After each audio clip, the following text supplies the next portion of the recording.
What's up, MHT family? This is Robert McArtor with Maryland Homes team of Remax Components. We're coming to you live this evening on Maryland's Thriving Thursdays, where we produce Maryland's #1 Facebook Live show called Let's Talk Real Estate. Tonight, we're gonna have a special guest. We're gonna have a calendar of events where we're gonna share with you events that are going on within the community and also important housing stats. So we want you to grab a cup of coffee or a glass of iced tea. We want you to brace yourself because in 3, 2, 1, let's talk real estate.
Hi, welcome MHT family. Hello. This is Rob McArtor with Maryland Homes team of Remax Components, my awesome, beautiful wife, Maria.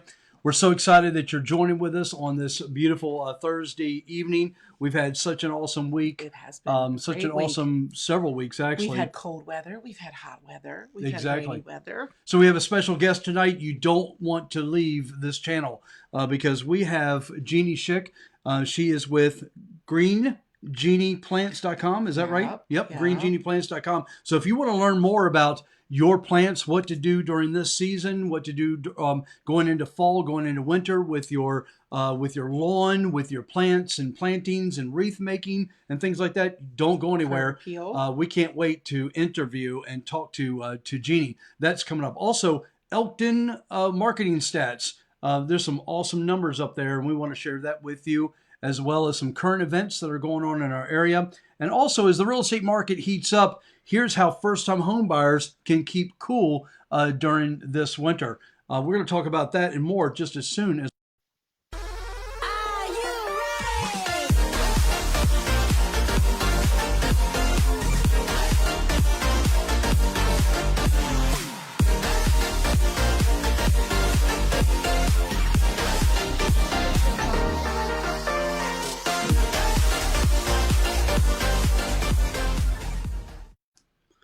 So I meant how first-time homebuyers can keep their cool, not how to keep warm. We want you to keep your cool during this aggressive market right now that we're in with first-time homebuyers. I thought I prefer to be warm in the winter. That's right. Yeah. So we're going to talk about that a little bit more. We've been working on a couple of awesome coming soon properties this week, so we're pretty excited about that. We can't wait to unveil them on the market. If you want to learn more about our coming soon properties, make sure that you like and subscribe to our business page. We're going to post them there first, just to let you know. So make sure that you do like and subscribe to that page. So we have an awesome guest that's coming up in just a few minutes, and we're going to be talking to Jeannie Schick. In fact, let's just flip over there real quick and talk to her. Hey, Jeannie. Hi, Jeannie. How are you doing? Just go ahead and wave at everybody. How are you doing? Yeah, we can't wait to talk to you. It's really an honor to have you on our show, on our program. You're just so well known throughout the community, throughout the county, even outside of the county. Just working with plants, and just your knowledge is so awesome. And I can't wait to do an interview with you. So we'll be back with you in just a few minutes. Okay. All right, excellent. So let's just dive right in, Maria, and let's talk about some of the events that are going on. So, well, today, right now, they brought back what? Well, they brought back what? I'm not sure. The Empire Strikes Back. The Empire Strikes Back at the Regal Theater. That's where our crew's headed tonight. Well, I don't have a graph for that, but let's talk about one thing that's near and dear to my heart, and that is hashtag Maryland Restaurant Week. So Maryland Restaurant Week runs from September 18th to the 27th, 2020. So just keep that in mind when you're out and about throughout the county, throughout Baltimore County, throughout all the surrounding counties. Even if you're heading down into the city, there's some awesome restaurants out there, and they would love to be patroned by you. And so make that appointment. Go online. Everyone is running some great specials right now, right, Maria? They're running great specials right now, so make sure that you are out and about and you avail yourself of some great food out there. So again, Maryland Restaurant Week, September 18th through the 27th. So that is running as well. So another thing that's going on in the county here that I just want to share with you, and that is the Grove. Have you ever heard of the Grove? It's owned by Harford County, and the Grove has a couple of different events that are coming up. They have a trick or treat that's October 24th. And where is it? That's at the Grove. So it's events at the Grove in Harford, right here in Harford County. If you want more information, go to harfordcountymd.gov/the Grove. Okay. And they also have a Harvest Festival, November 21st. Mark that in your calendars. And also December 5th, Winter Wonderland at the Grove. So that's a very busy building there and busy place. Plenty of parking, plenty of food, plenty of enjoyment. So make sure that you invite your friends and family. And there's going to be a lot of farms and fun going on at the Grove. And also something else I just wanted to share with you, and that is the Fall 2020 Buyer and Seller Guides have just been released. And if you are looking to buy a home or sell your property in the fall of 2020, you want to visit our website at searchmydreamhome.com. Make sure you download those guides. They are free for you. Just scroll down to the bottom of our website. You can click on to get those guides for free. They were just released just a couple of days ago. Also, the Millennial Guide as well. So if you're a millennial and you're looking to buy or sell, there's a guide specifically just for you to buy a property if you are a millennial. So just keep that in mind. So something else that Maria and I have been working with, or this just came out in Harford County, and we're just talking specifically about Harford County right now, and that is the return to in-person learning timeline. So we're not going to go in detail about this timeline right now. We just wanted to share this timeline with you. If you have any questions or you want to take a look at this at a later date, please feel free to go back to this video on our website. If you have any comments you want to share with us, make sure you share with us in the comment section below. We'll be more than happy to discuss it with you. But if you want to pause the video, you want to take a look at this and write down a couple of important dates.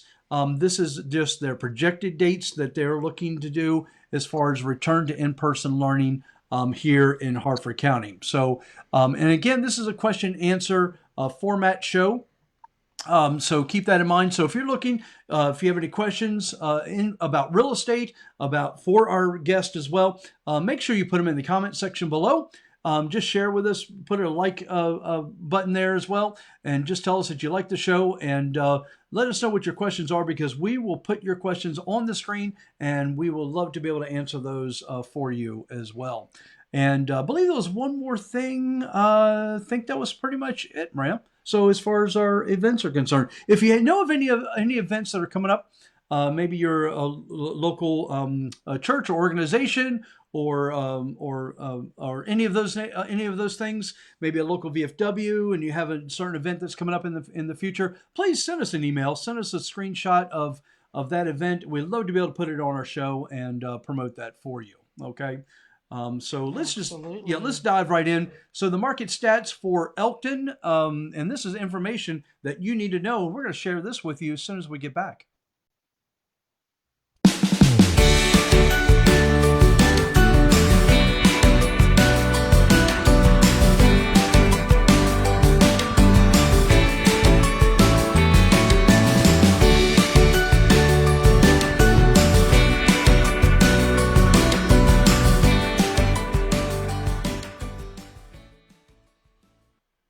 All right, welcome back. And these are stats that you need to know for Elkton, Maryland, up in Cecil County. A nice large area up there, lots of amenities, lots of things to do up in Elkton. They've got water up there that a lot of people for boating. Exactly. Yep. So this is our Thriving Thursday. Every Thursday night, remember, we do a show at Thriving Thursday. And remember, our logo here is building our communities and housing dreams one client at a time. So remember that, Thriving Thursdays. So in Elkton, active right now, as of just a few minutes ago, 43 homes are active right now, with a median price of $399,000, and with a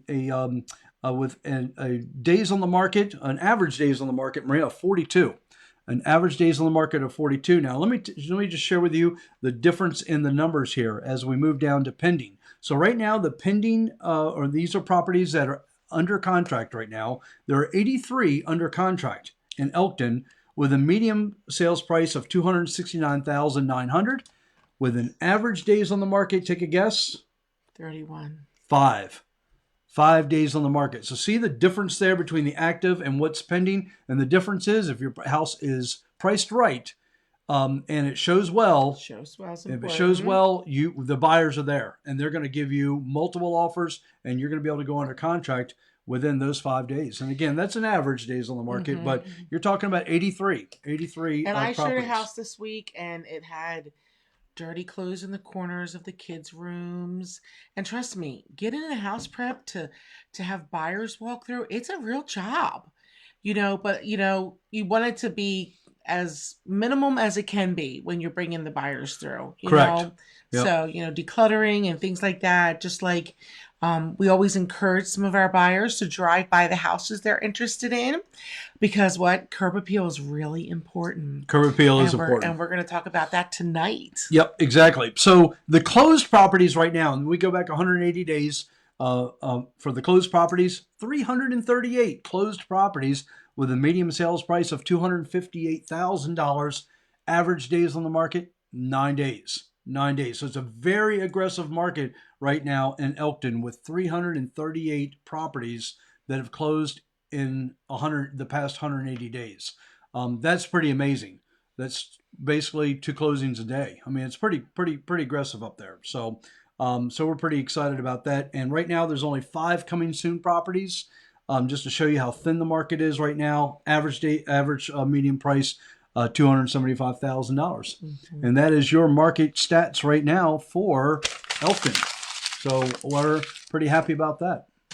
All right. Now, next on the list, I just want to share with you an article that I read about a week or so ago, and I think I've been able to apply this to many of our buyers, and I wanted to share that with you. I think it's very important if you're in the buying market right now, which many of our clients are, and they're feeling frustrated, but we're able not always, but they're feeling frustrated, but we're able to get them aggressively into into an acceptable offer. But I wanted to share this with you just to kind of, pull the reins in. And that is, again, as the real estate market continues to heat up through the fall, through the winter, here's how first-time home buyers can keep their cool. We want you to keep your cool during the home buying process. So these are smart strategies to avoid smart strategies to avoid. Well, to avoid a smart strategy. Smart strategies to avoid overspending or buying the wrong house in a competitive market.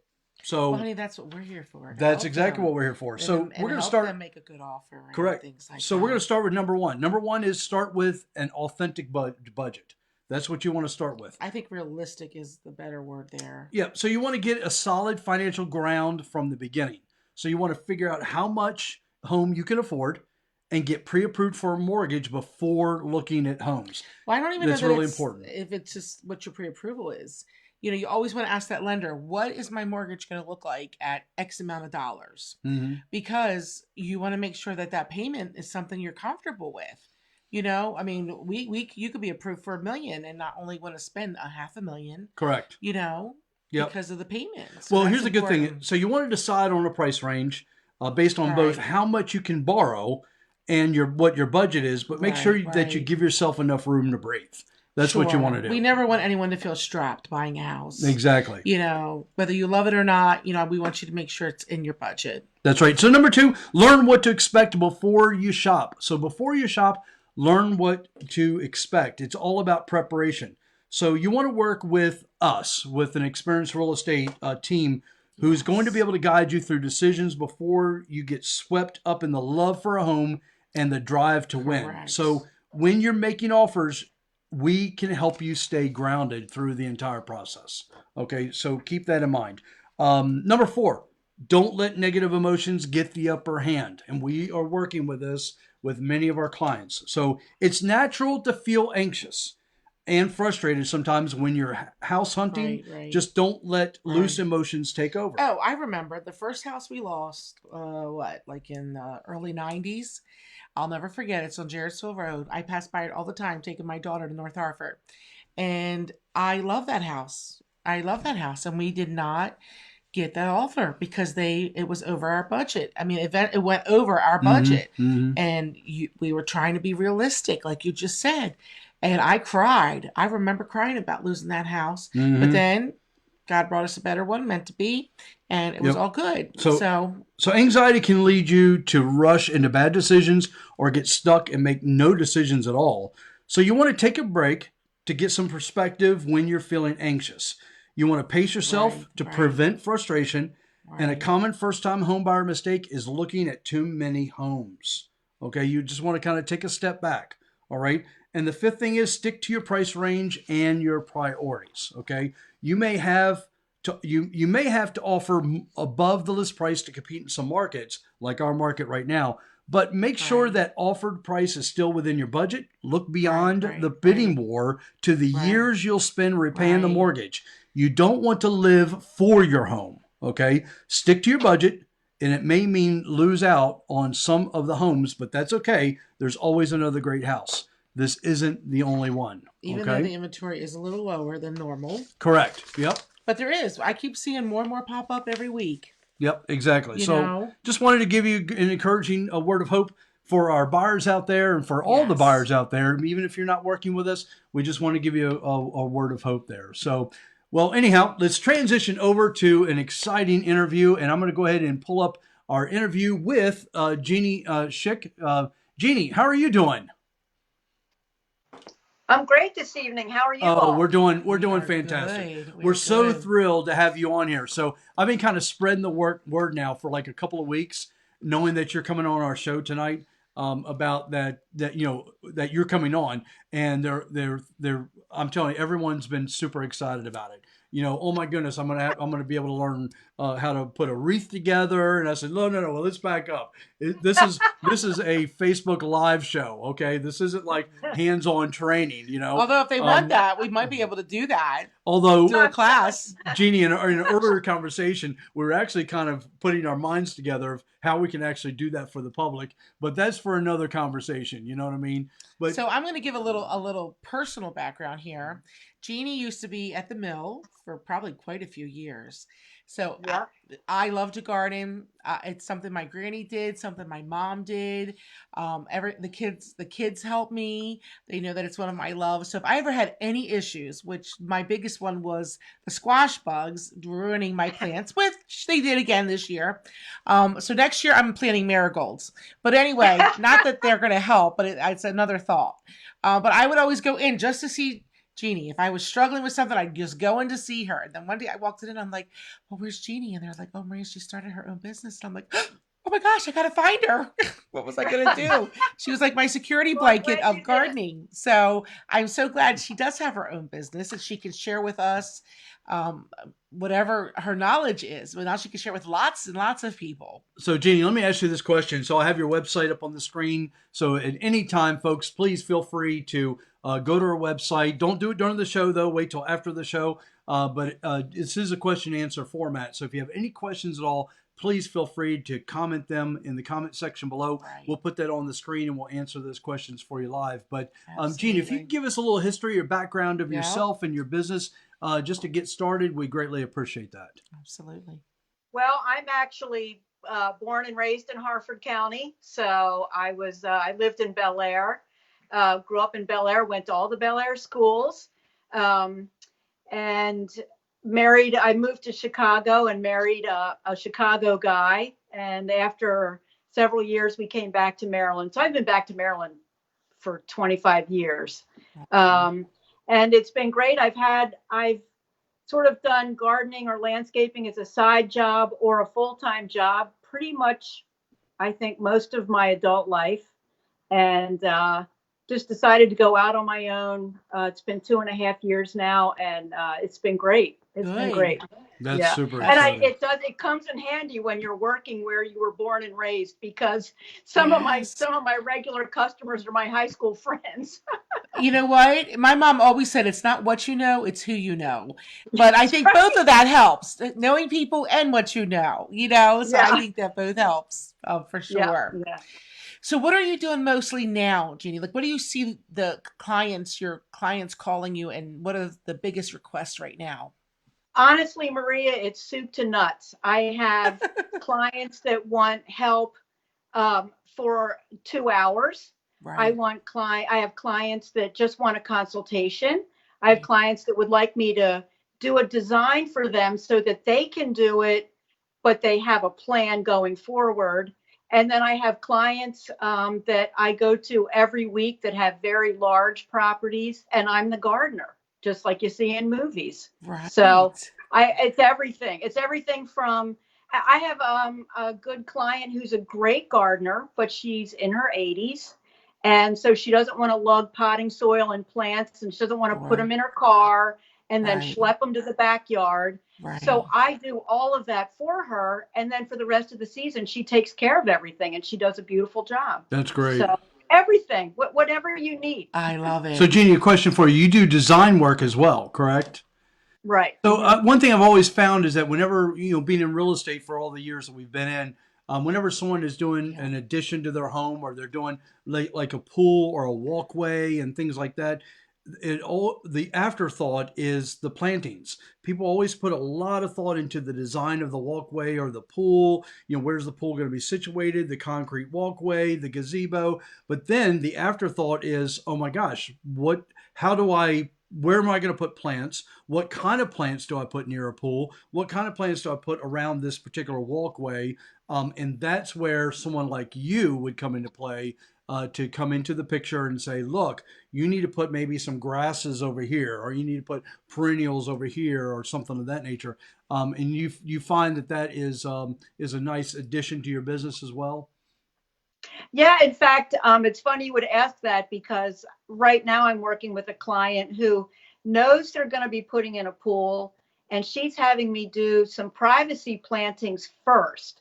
So we're not going to get in the way of the contractor who's going to do the pool, for Pete's sakes. I mean, we know better than that, but we're going to we're going to back the pool with some larger material right now, so that even if they don't get to the pool until next year, Right. then those big plants that are going to provide them some privacy and a screen are already going to be growing and going. And so then we'll be able to pull back the landscape around the pool, but the screen will be done. Right. Excellent. Right. Yeah, that's great. So Jeannie, I'm getting ready to do some fall planting in my window boxes.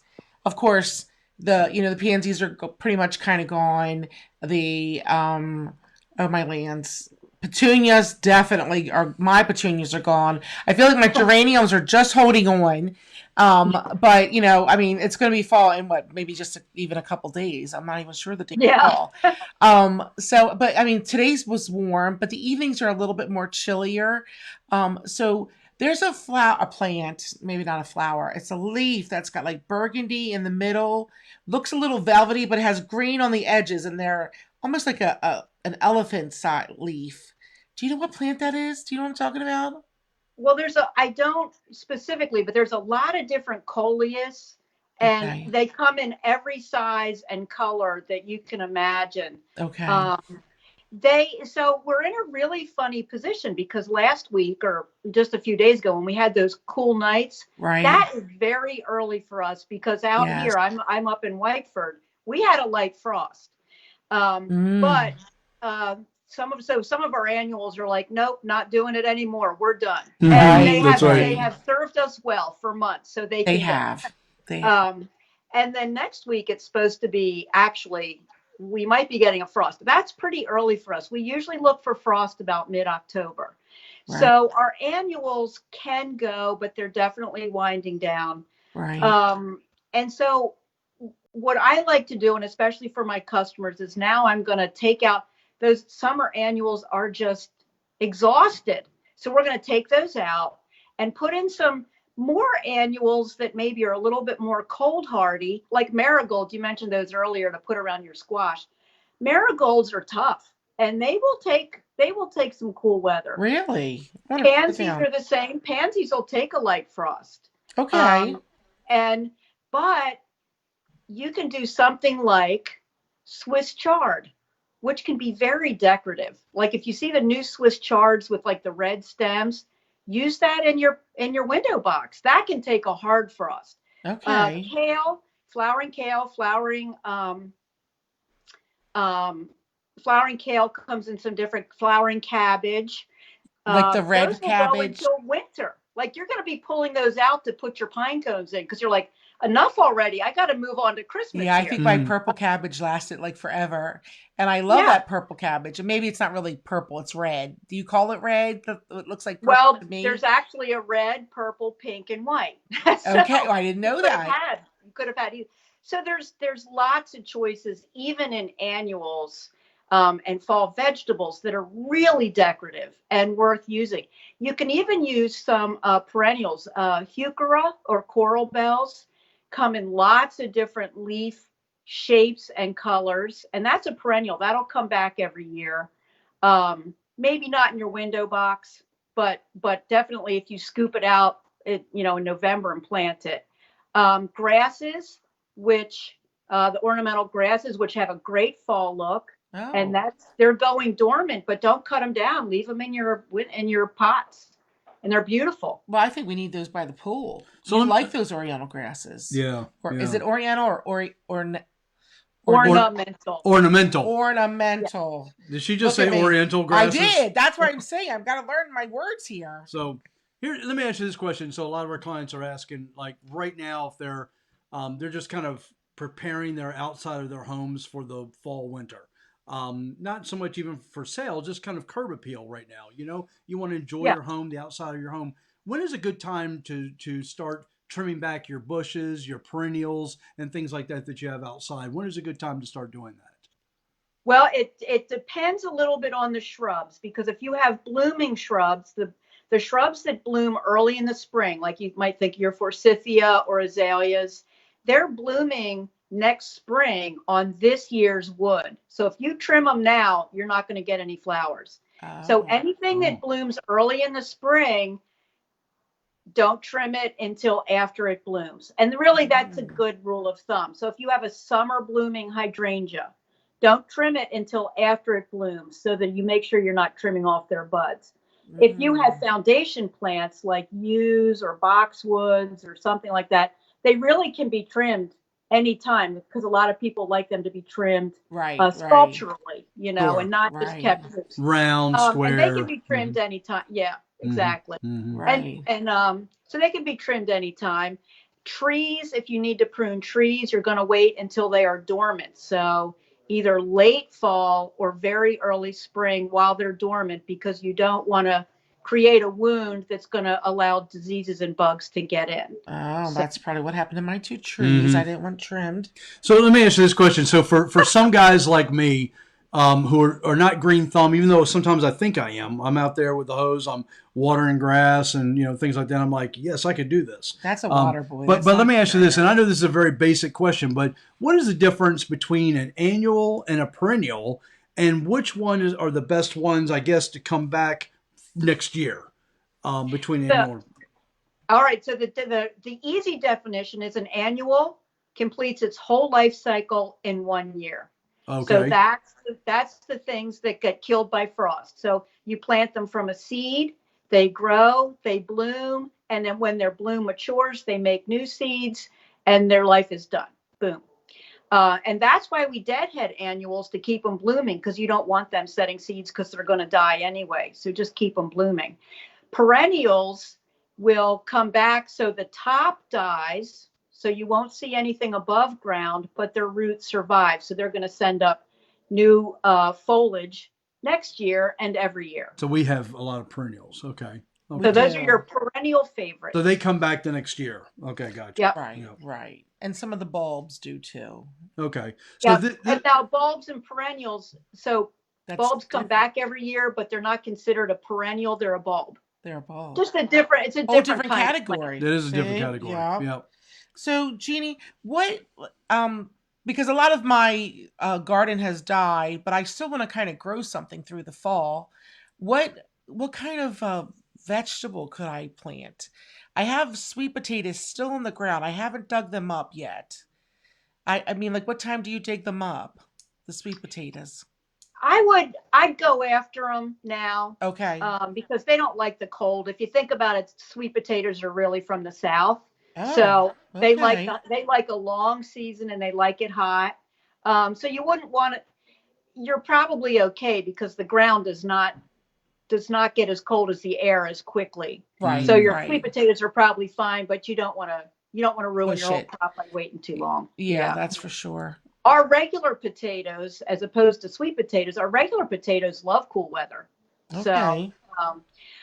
So as far as planting now, it's a little late to do things from seed. So the things that like cool weather, like lettuce and cabbage and spinach and stuff like that, those seeds can get planted in your garden in August. So the hard part's finding room in August because your tomatoes are gigantic and your peppers have gone all over the place.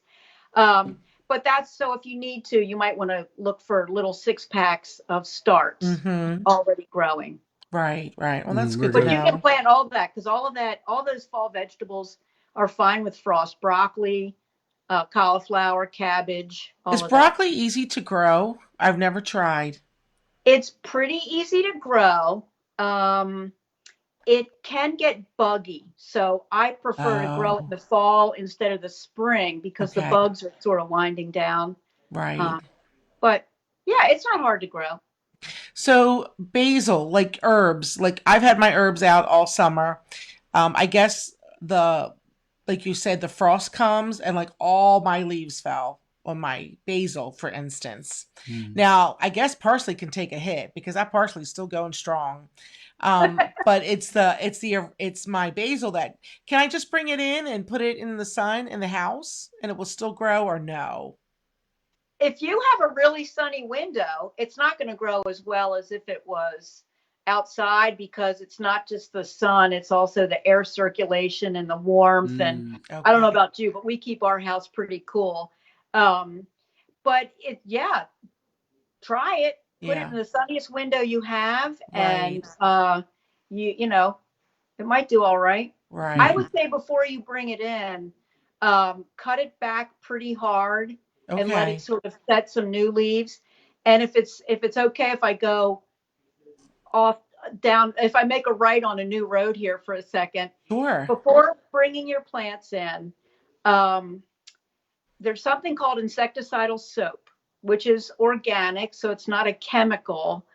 And I mix some of that up. I get the concentrate and I mix it up and I water it through all my potted plants that I want to bring in the house. And that way, if you've got any little, you don't want to bring guests into your house for the winter. And I never every even time you thought water of that. your plants, the ants all go all over the place. Oh, wow. Yes, I had a lemon tree that I babied. And I probably called about the lemon tree too.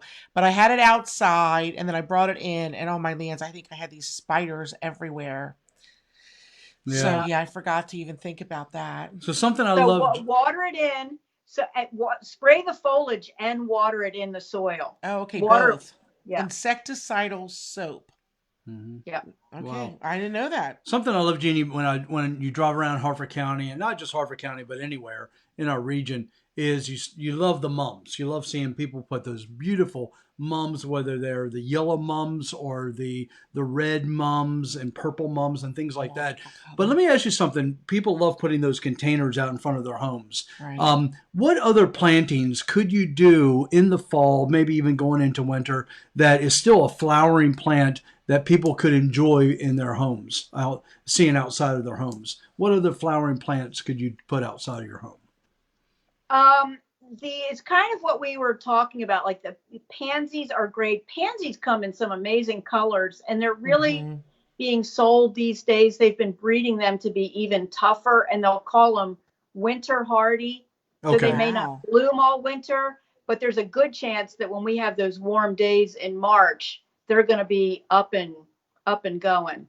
Really? So depending on if you've got a container or if you want to put something right in the ground, I would say if you're going in the ground, get some really bright perennials that are going to hold on for a while, which again, I love those coral bells. The botanical name is heuchera. I'm going to look that up. Yeah, coral bell. Yeah.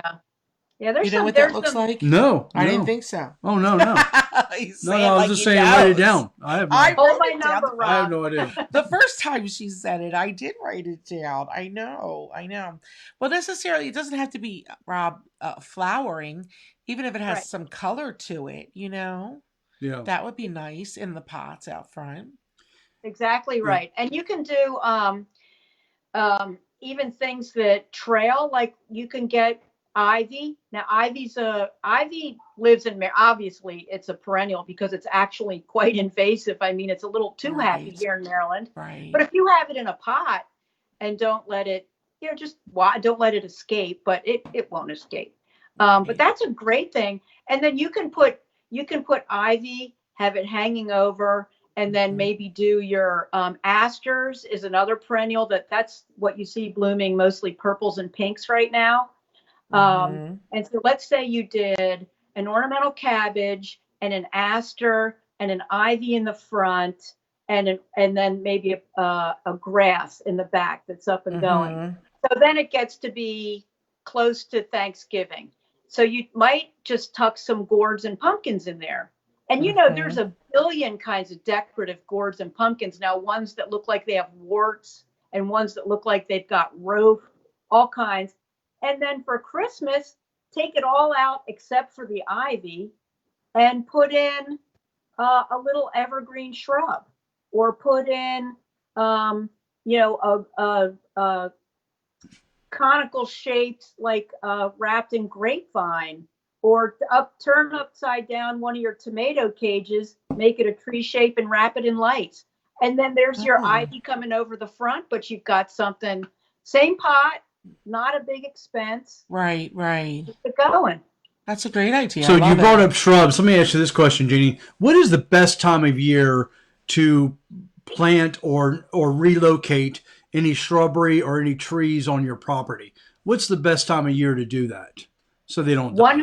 100% fall. Fall is a great time, mainly because we're heading into a more moist cool/cold season. Right. So if you think about it, if you're transplanting something, especially, so if you want to move a bush and you move it in the spring, you've reduced its root ball from wherever it was to, let's say, something you can handle this big.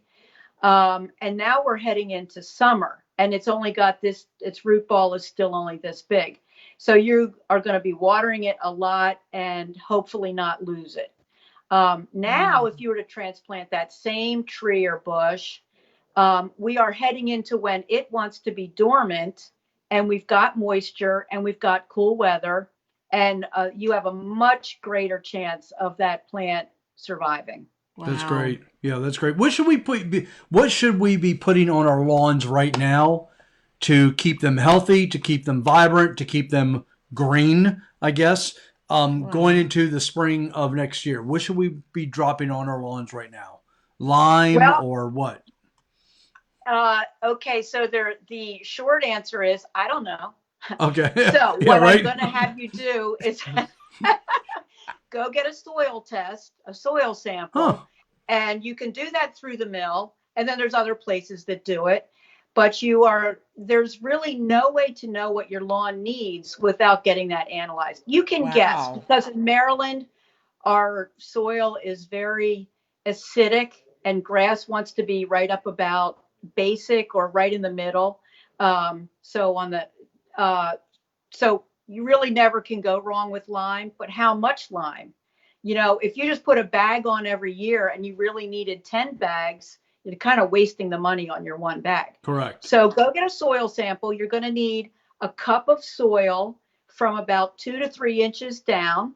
So you can just take a shovel, take off your grass, take off the top couple inches, dig in there and you want to go to like maybe 5 different spots to get, an average of what your soil is.